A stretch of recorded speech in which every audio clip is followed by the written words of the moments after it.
Hi everyone, कैसे हैं आप सब। कल मैंने जो वीडियो का सीरीज लाया था, आज उसका सेकेंड पार्ट है। ठीक है, तो अल्कोहल फेनॉल ईथर जो मैंने शुरू किया था उसका सेकेंड पार्ट अल्कोहल के प्रिपरेशन। मैंने 3 रिएक्शन पहले बताया। आज मैं और 3 रिएक्शन बताने वाला हूँ और उसको मैंने एक लिस्ट में दे दिया है, वो आप लोग देख लेना। ठीक है, चलिए मैं शुरू करता हूँ। और आप लोगों का कोई क्वेरी हो तो कमेंट बॉक्स में ज़रूर लिखिएगा। और मेरा टेलीग्राम चैनल है, ये टेलीग्राम चैनल ऊपर ऊपर में दिया है, वहाँ पर आप लोग लिंक करके कमेंट कर सकते हो। ओके, चलिए मैं शुरू करता हूँ। पहले आज का जो फर्स्ट रिएक्शन है वो है रिडक्शन ऑफ एस्टर। ओके, इसका और एक नाम है रिडक्शन ऑफ एस्टर, इसका नाम है बुभो ब्लैंक रिडक्शन। मैं फिर से बता रहा हूँ, बुभो ब्लैंक रिडक्शन। ओके, तो ये इस रिएक्शन में रिएजेंट जो लगता है वो रिएजेंट है सोडियम अल्कोहल। और एक रिएजेंट इसके अलावा और एक रिएजेंट यूज कर सकते हैं, वो है लिथियम एल्यूमिनियम हाइड्राइड LiAlH4। तो सोडियम अल्कोहल भी यूज कर सकते हैं और लिथियम एल्यूमिनियम हाइड्राइड LiAlH4 भी यूज कर सकते हैं। तो इसके फंक्शन क्या है, आप लोगों को मालूम है एस्टर का जो फंक्शनल ग्रुप है वो फंक्शनल ग्रुप है COOR। COOR, इसका मतलब इसके अंदर एक कीटो ग्रुप भी रहता है जिसको हम लिखेंगे C11 और एक ग्रुप है OR डैश। मैंने 2 एल्किल ग्रुप अलग लिया, ऐसा कि मतलब नहीं है कि हर वक्त अलग ही होगा, सेम भी हो सकते हैं। ठीक है, सेम एल्किल ग्रुप भी हो सकते हैं। तो इस एस्टर के ऊपर मैंने ये रिएजेंट दिया सोडियम एल्कोहल। इस रिएजेंट का जो फंक्शन है ये इस एस्टर को एल्कोहल में कन्वर्ट करेगा। लेकिन इस एल्कोहल में कन्वर्ट करने का एक प्रोसेस होता है, जो प्रोसेस मैंने नीचे दिया हुआ हूँ। ये प्रोसेस क्या है, इसका 2 पार्ट है। मैंने यहाँ पर डिजाइन किया है, आप लोग आराम से देख सकते हैं, बहुत अच्छे से डिजाइन किया है। एक बॉक्स दिया है रेक्टेंगुलर बॉक्स और एक सर्कल किया हुआ। जो रेक्टेंगल बॉक्स मैंने डाला हूँ तो उसको मैं दिखा रहा हूँ कि ये जो पार्ट है ना, इसको हम एसाइल पार्ट बोलेंगे। कौन सा पार्ट को, जहाँ पर मैंने पहले भी बोला था एस्टर के फंक्शनल ग्रुप में एक CO ग्रुप रहता है, वो जो CO ग्रुप में जो रहता है उसको हम बोलेंगे एसाइल पार्ट। CO ग्रुप के नज़दीक जो रहेगा। और CO ग्रुप के बाद और एक O है, उस O के साथ जो एल्किल ग्रुप अटैच है उसको मिला के जो ग्रुप बनता है उसको हम बोलेंगे एल्कोक्सी पार्ट। तो 2 पार्ट हो गया, एक पार्ट हो गया एसाइल पार्ट और एक पार्ट हो गया एल्कोक्सी पार्ट। तो हम करेंगे क्या, इसको आप याद रखने के लिए मैंने ये प्रोसेस बनाया है, आपको बहुत अच्छे से ये प्रोसेस याद रहेगा और एग्जाम में बहुत बेनिफिट भी होगा।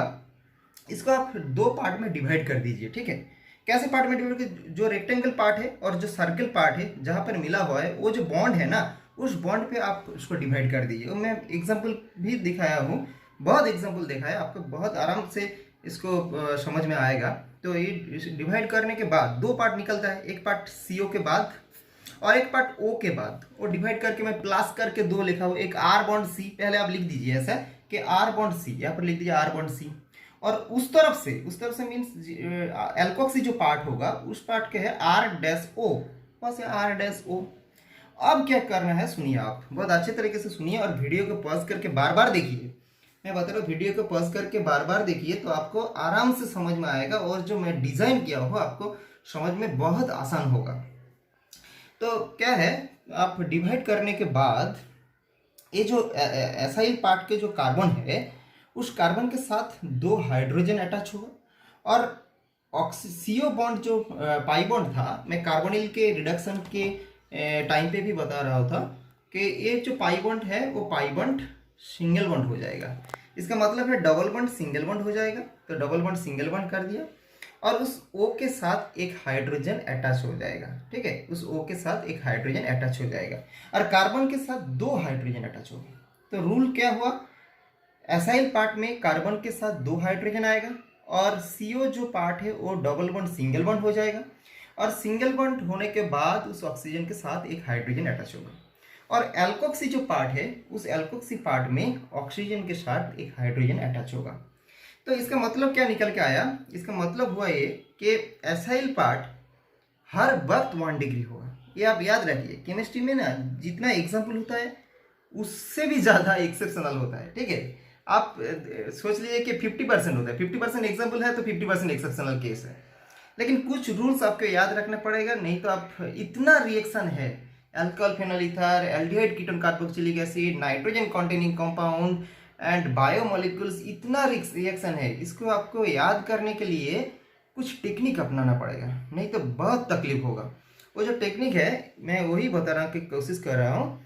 तो एसाइल पार्ट हर वक्त 1 डिग्री होगा। क्यों क्यों क्योंकि ये जो कार्बन है ना, इस कार्बन के साथ 2 हाइड्रोजन आएगा। लेकिन एल्कोक्सी पार्ट वो डिपेंड करता है, जो एल्किल ग्रुप अटैच है वो एल्किल ग्रुप के स्ट्रक्चर के ऊपर डिपेंड करेगा। अगर एल्कोक्सी पार्ट में जो एल्किल ग्रुप है वो अगर 1 डिग्री होता तो एल्कोहल 1 डिग्री होगा। इसलिए मैंने लिखा होगा यहाँ पर depends on RDS group, that is a 1 degree भी हो सकता है, 2 डिग्री भी हो सकता है, 3 डिग्री भी हो सकता है। वो क्या होगा, वो डिपेंड करेगा इस आरडीएस ग्रुप के ऊपर। अब देखिए एग्जाम्पल, मैं एग्जाम्पल दिखाया हूँ आपको।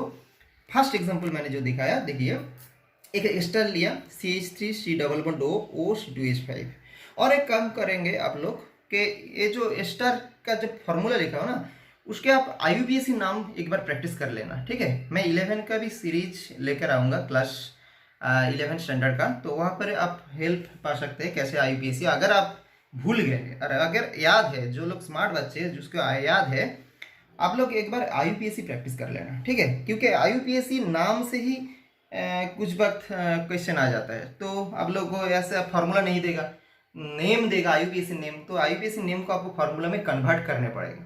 आइए जो बता रहा था, तो इस एस्टर में अब मैंने इस एसाइल पार्ट CO और एल्कोक्सी पार्ट के जो मिडिल में जो बॉन्ड बना है वो बॉन्ड को डिवाइड किया। मैंने यहाँ पर लिख दिया डिवाइड, आपको एग्जाम में नहीं लिखना है, ये आपको याद करने के लिए मैंने ऐसा लिखा है, ठीक है। आप एग्जाम में सिर्फ ये रिएजेंट होगा, तो आप इसको डिवाइड कर देना। डिवाइड करने के बाद 2 पार्ट आएगा, तो यहाँ पर प्लस, ठीक है। आइए आप एग्जाम्पल 2 देख लेते हैं।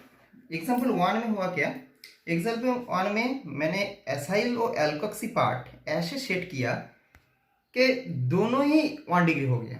मैंने पहले भी बताया एसाइल पार्ट हर वक्त 1 डिग्री होगा, एसाइल पार्ट हर वक्त 1 डिग्री होगा। लेकिन एल्कोक्सी पार्ट 1 डिग्री भी हो सकते हैं, 2 डिग्री भी हो सकते हैं, 3 डिग्री भी हो सकते हैं, और वो डिपेंड करेगा वो जो आरडेस का जो फॉर्मूला है उसके ऊपर डिपेंड करेगा। यहाँ पर मैंने आरडेस 1 डिग्री लिया, इसलिए ये 1 डिग्री अल्कोहल हो गया।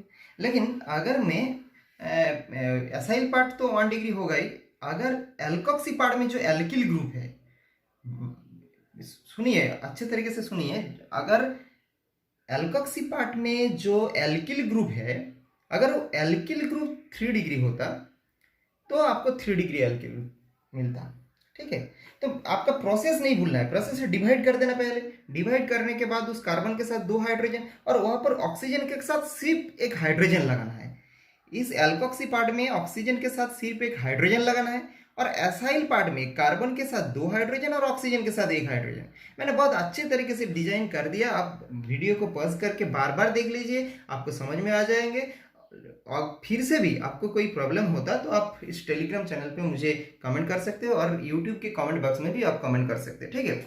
और आपको होमवर्क के लिए, आप लोगों के होमवर्क के लिए मैंने एक एग्जाम्पल दिया है, इसको आप आंसर करके मुझे कमेंट बॉक्स में बताइए, तो मुझे भी अच्छा लगेगा, और अगली बार और नए नए वीडियो आने में मुझे भी बहुत प्रेरणा मिलेगा, ठीक है। तो ठीक है, चलिए मैं और एक दूसरे रिएक्शन पे आता हूँ, मैं दूसरे रिएक्शन पर आता हूँ, ठीक है। अब चलिए मैं इसको निकाल देता हूँ दूसरे वीडियो में। चलिए अब नेक्स्ट रिएक्शन स्टार्ट करते हैं। बुवो ब्लैंक रिडक्शन के बाद जो नेक्स्ट रिएक्शन आता है वो है हाइड्रोबोरेशन। हाइड्रोबोरेशन मतलब जिसमें डाइबोरेन ऐड करके एल्किन के साथ डाइबोरेन ऐड करके उसके बाद एल्काली हाइड्रेशन करना पड़ेगा, ठीक है, एल्काली हाइड्रेशन, और उससे जो प्रोडक्ट आएगा वो भी एक अल्कोहल होगा। लेकिन इसमें आपको याद रखना पड़ेगा कि ये जो प्रोसेस है वो एंटी मार्कनी का प्रोसेस है। अब देखिए यहाँ पर हमने बोर्ड में डिजाइन कर दिया, आप वीडियो को बार बार देखिए, हमने बताया। और एक बात, एक रिक्वेस्ट है, आप मेरे वीडियो को देखने के बाद सब्सक्राइब जरूर कीजिए, क्योंकि मैं उससे क्या होता है कि उसके बाद जो वीडियो लेकर आऊँगा उसमें हमें प्रेरणा मिलेगा, ठीक है। तो आप ये जो वीडियो रिएक्शन है मैं बताऊँ, एक एंटी मार्कोनिक एडिशन प्रोसेस में होगा, ठीक है। तो इसमें जो रिएजेंट यूज करता है वो मैंने पहले भी बताया, वो है डाइबोरेन B2H6, और उसके साथ एल्काली हाइड्रेशन के लिए जो रिएजेंट यूज कर सकते हैं वो है hydrogen peroxide that is H2O2 and NaOH that is sodium hydroxide, okay. H2O2 and sodium hydroxide. तो होता क्या है रिएक्शन, आप देखिए रिएक्शन में 3 मॉलिक्यूल्स लगेगा, किसका, जो भी एल्किन आप लेंगे, और एक एसिमेट्रिक एल्किन मैंने लिया, इसको नाम भी मैं लिख देता हूँ यहाँ पर 1 प्रोपीन, ठीक है, क्योंकि कुछ वक्त होता है कि कन्वर्सन दे देता है, तो उस कन्वर्सन में आपको डायरेक्ट पूछेगा कि 1 प्रोपीन से 1 प्रोपानॉल कैसे कर सकते हैं। इस प्रोसेस मैंने पहले भी दिखाया आप लोगों को, अगले दिन पहले इसमें हम चर्चा किए थे, ठीक है। तो आप देखिए क्या है कि B2H6 इस पे डालने से ये पहले कन्वर्ट हो जाता है एक डाइबोरेन के साथ एडिशन होने के बाद इस तरह का एक कंपाउंड आता है जिसमें 3 मॉलिक्यूल अटैच हो जाता है। उसके अल्काली हाइड्रेशन करने के बाद वो क्या होता है, इस बोरोन के बोरोन रिप्लेस होके OH ग्रुप आ जाता है, ठीक है, बोरोन रिप्लेस होके एक OH ग्रुप आ जाता है। तो आप देखिए इसका प्रोसेस कैसे है, जैसे आपको याद रखने में आसान होता है। प्रोसेस है कि एक एंटी मार्कोनिक का मतलब क्या है, डबल बॉन्ड के साथ जो 2 कार्बन रहेगा वो कार्बन में एक कार्बन के साथ आएगा क्या, इलेक्ट्रोनेगेटिव एलिमेंट, और एक कार्बन के साथ आएगा दूसरे पार्ट। लेकिन एंटी मार्कोनिक में क्या होता है, जिस कार्बन में हाइड्रोजन कम है, इस कार्बन में हाइड्रोजन ज्यादा नहीं है, कम है, 1 है, और इस कार्बन में हाइड्रोजन कितना है, 2 है। तो जिस कार्बन में हाइड्रोजन कम है उसके साथ हाइड्रोजन आएगा, और जिस कार्बन में 2 हाइड्रोजन है उसके साथ BH2 पार्ट आएगा, ठीक है, क्योंकि B2H6 के मैंने तोड़ दिया है। ये क्या है, BH3 2 बार BH3 ऐड होके बनता है B2H6। इसको हम क्या कहते हैं, इसका हम क्या कहते हैं, डाइमार। ये भी मैं लिख देता हूँ यहाँ पर, डाइमार कहते हैं। क्लास 11 में केमिकल बॉन्डिंग में आप ये पढ़ा था कि डाइमार क्या है और कैसे होता है। बहुत कंपाउंड में देखा जाता है, यहाँ पर फेनॉल का डाइमर होता है, कोई कार्बोक्सिलिक एसिड ग्रुप का डाइमर होता है, ऐसा ही ये एक इनऑर्गेनिक कंपाउंड है। और इसमें और एक बात इंपॉर्टेंट है, बेनाना बॉन्ड, ठीक है। तो मैं जॉइन एंट्रेंस का भी सीरीज लाने वाला हूँ, उसमें आप देख लेंगे कि बेनाना बॉन्ड में चर्चा करेंगे। तो ये B2H6 डालने पर एक कन्वर्ट हो जाता है, क्या होता है, एक हाइड्रोजन ऐड होता है जिसमें हाइड्रोजन कम, जिस कार्बन में हाइड्रोजन कम उसके साथ हाइड्रोजन, और जिस कार्बन में हाइड्रोजन ज्यादा है उसके साथ BH2 ऐड होता है, क्योंकि BH3 को हम ऐसे लिख सकते हैं H और BH3 को हम लिख सकते हैं ना, H और BH2, वही मैंने लिखा। तो H ऐड हो जाता है और BH2 और एक पार्ट में ऐड हो जाता है, ऐसे के निकल के आता है CH3 BH2। अब होता है क्या, ये है एक एल्किन ऐड होने पर ये निकल के आता है। अगर आप सोचिए मैंने यहाँ पर कितना एल्किन लिया था, 3 एल्किन लिया था, तो और भी कितना एल्किन लगेगा, 2 एल्किन लगेगा। तो इसके बाद और 2 एल्किन ऐड होने पर, इसलिए मैंने यहाँ पर लगे अगेन 2 टाइम्स। ये जो प्रोसेस है ना वो अभी भी 2 बार होने वाला है, लेकिन तब हम B2H6 नहीं ऐड करेंगे। ये जो B है ना, इस B के साथ ऐड हो जाएगा, और ऐड होके क्या निकल के आएगा, निकल के जो आएगा वो है CH3 होल 3B आएगा। तो इसके बाद इसके अल्काली हाइड्रेशन करने पर H2 NaOH दिया, H2 NaOH देने पर क्या कन्वर्ट हो जाएगा ना, वो मैंने बताया, बोरोन के पास में वो आ जाएगा OH है। तो ये जो प्रोसेस है वो है एंटी मार्कोनिक एडिशन, और बहुत इंपॉर्टेंट है, मैं यहाँ पर स्टार मार्क भी दे देता हूँ। ये डायरेक्ट क्वेश्चन आ जाता है, ये जो मैंने प्रोसेस दिया है, यहाँ पर A यहाँ पर B ऐसे करके देता है, आप लोगों को मालूम है कैसे क्वेश्चन आता है, वो AB के प्लेस में आपको फिलअप करना पड़ेगा, ठीक है। तो ये है एक प्रोसेस हाइड्रोबोरेशन। इसके बाद मैं नेक्स्ट जो पोर्शन डिस्कस करने वाला हूँ वो है ऑक्सीमर्क्यूरेशन, डीमर्क्यूरेशन, ठीक है।